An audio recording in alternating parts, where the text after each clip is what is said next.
Se parfumer, un geste simple, un plaisir olfactif qui n'est pas sans impact sur l'environnement. La plupart des essences contiennent des produits synthétiques nocifs.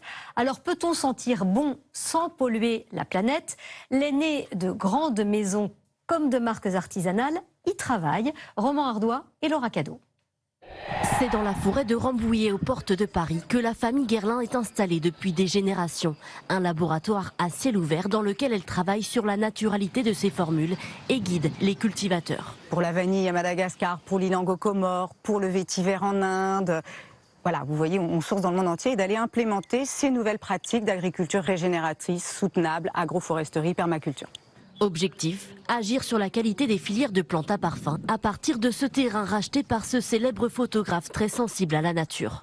Fabriquer des objets qui n'ont pas d'impact ou très peu d'impact sur la biodiversité, c'est un devoir et une mission. C'est pas simplement une idée d'écolo bobo, c'est beaucoup plus important. On a le devoir de protéger la vie autour de nous. Ce qu'a bien compris Bastille, une marque transparente sur ses ingrédients et engagée dans l'éco-responsabilité, à l'inverse des parfums conventionnels. Il peut y avoir des colorants, il peut y avoir certains fixateurs, des filtres UV. Et nous, dans la formulation de notre marque, on a choisi justement de retirer tous ces ingrédients et de ne se concentrer que sur l'essentiel.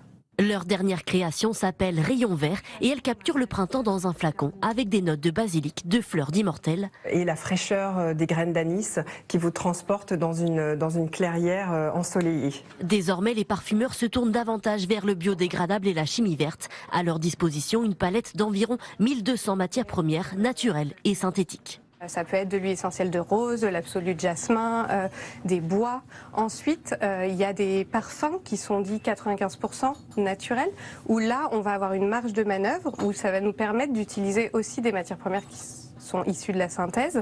5% restant essentiels à la création pour un parfum avec plus de vibrations, de couleurs et de volume. Des héros ont été récompensés cette semaine et